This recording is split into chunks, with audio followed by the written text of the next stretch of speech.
बजे की 23 breaking news और पहली खबर। देश में आर्थिक आधार पर जारी रहेगा आरक्षण। सुप्रीम कोर्ट के 5 में से 3 जजों ने आरक्षण के पक्ष में फैसला सुनाया है। ईडब्ल्यूएस कोटे को सुप्रीम कोर्ट ने हरी झंडी दी है। सरकारी नौकरी और शिक्षा में गरीबों के लिए आरक्षण पर सुप्रीम कोर्ट की 5 जजों की बेंच ने फैसला लिया। जस्टिस माहेश्वरी ने कहा कि आर्थिक आरक्षण संविधान के मौलिक ढांचे के खिलाफ नहीं है, 103वां संशोधन वैध है। और जस्टिस बेला त्रिवेदी ने भी जस्टिस माहेश्वरी के फैसले को सही ठहराया, सहमति जताई। कहा कि एससी, एसटी, ओबीसी को पहले से आरक्षण मिला हुआ है, उसे सामान्य वर्ग के साथ शामिल नहीं किया जा सकता।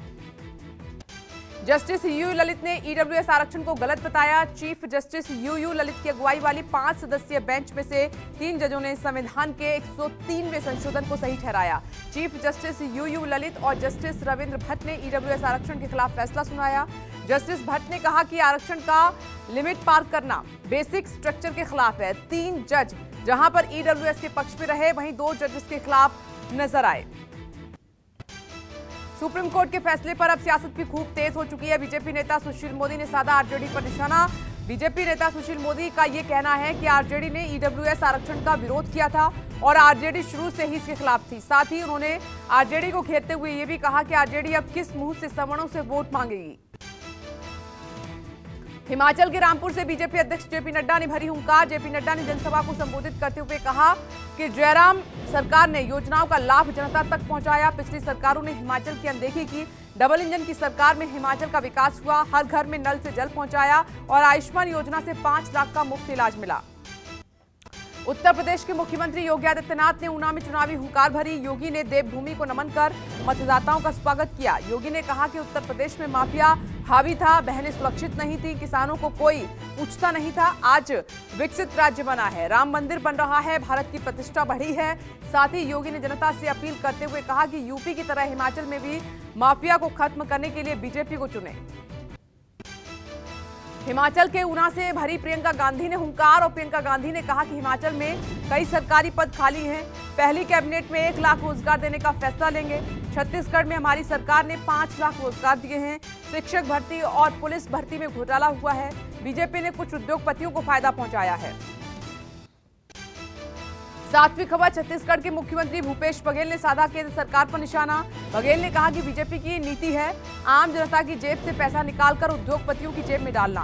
बीजेपी देश की जनता को गुमराह कर रही है। बीजेपी कांग्रेस की नीति को अपनाकर आगे बढ़ रही है। पूरे देश में मंदी का असर है और केंद्र सरकार कर्जे में डूबी है। साथ ही बघेल ने कहा कि हिमाचल चुनावों में बीजेपी और कांग्रेस की सीधी टक्कर है।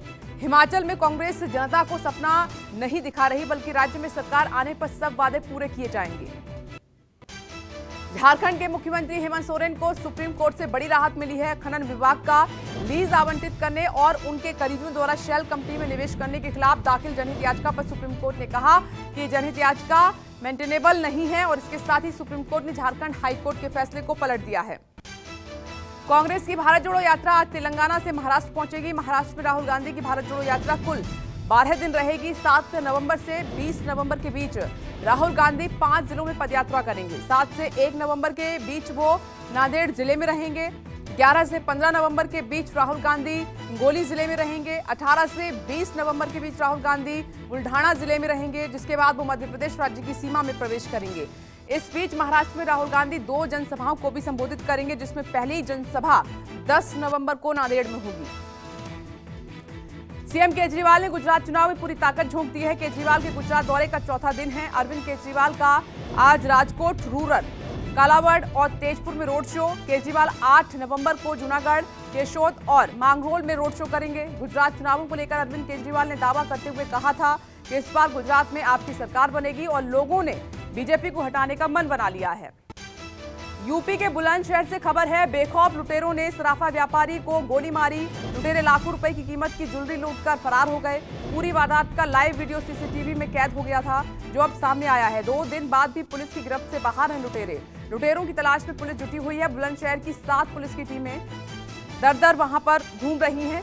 अस्पताल में उपचार के बाद सराफा व्यापारी खतरे से बाहर है। 12वीं ब्रेकिंग न्यूज का रुख कर लेते हैं। गाजियाबाद के दीपक विहार इलाके में सड़क पर नमाज पढ़ने का मामला सामने आया है। नमाज पढ़ने को लेकर हिंदू संगठन से जुड़े लोगों ने जताई आपत्ति। ट्वीट करके पुलिस से शिकायत की। गाजियाबाद पुलिस ने अज्ञात लोगों के खिलाफ केस भी दर्ज किया।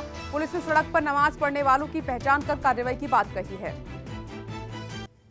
13वीं खबर की ओर बढ़ते हैं। आम आदमी पार्टी की कोर मीटिंग में सरकार ने लिया है दिल्ली के स्कूलों को खोलने का फैसला। दिल्ली में बढ़ते प्रदूषण के चलते दिल्ली सरकार ने स्कूलों को बंद करने का फैसला लिया था। सरकार के फैसले के बाद दिल्ली में 9 नवंबर से प्राइमरी स्कूल खोले जाएंगे। प्रदूषण का स्तर कम होने के चलते फैसला ये लिया गया है। वर्क फ्रॉम होम का निर्देश भी वापस लिया गया। दिल्ली में ग्रैब 3 के तहत पाबंदियां जारी रहेंगी। आगे बढ़ते हैं, 14वीं खबर का रुख करते हैं। दिल्ली एनसीआर में जहरीली हवा से लोगों को मिली है थोड़ी सी राहत। प्रदूषण कम होने के बाद दिल्ली के पर्यावरण मंत्री गोपाल राय ने बुलाई थी हाई लेवल मीटिंग, जिसके चलते अब दिल्ली सरकार ने स्कूल खोलने का फैसला ले लिया है। हालांकि दिल्ली एनसीआर के इलाकों में अभी भी स्मॉग का स्तर बरकरार है। बता दें कि एक्यूआई में सुधार को देखते हुए एनसीआर में ग्रैब के तहत लगाई गई चौथे चरण की पाबंदियों को हटा दिया गया है। कर्नाटक के मैसूर में सीबीआई रिटायर्ड अधिकारी की गाड़ी से कुचलकर हत्या की गई है। सीसीटीवी में कैद हुई है ये पूरी वारदात। मॉर्निंग वॉक के वक्त रिटायर्ड अधिकारी को टक्कर मारी गई।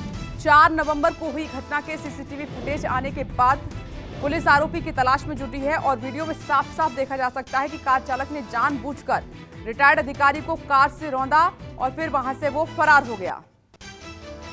दिल्ली चुनाव आयोग ने आज एक सर्वदलीय बैठक बुलाई है। निगम चुनाव के मद्देनजर ये बैठक बुलाई गई थी। बैठक का आयोजन कश्मीरी गेट के निगम भवन में किया गया। बुंदेलखंड के छतरपुर जिले में एक व्यक्ति को गोली मारी गई। घायल को अस्पताल में भर्ती कराया है। पुलिस पता करने में जुटी है कि शख्स को क्यों और किसने गोली मारी है। राजस्थान के बारा में हैरान करने वाली वारदात। अंधविश्वास में फंसकर बलि देने के नाम पर मां ने अपनी 12 साल की बेटी की हत्या की।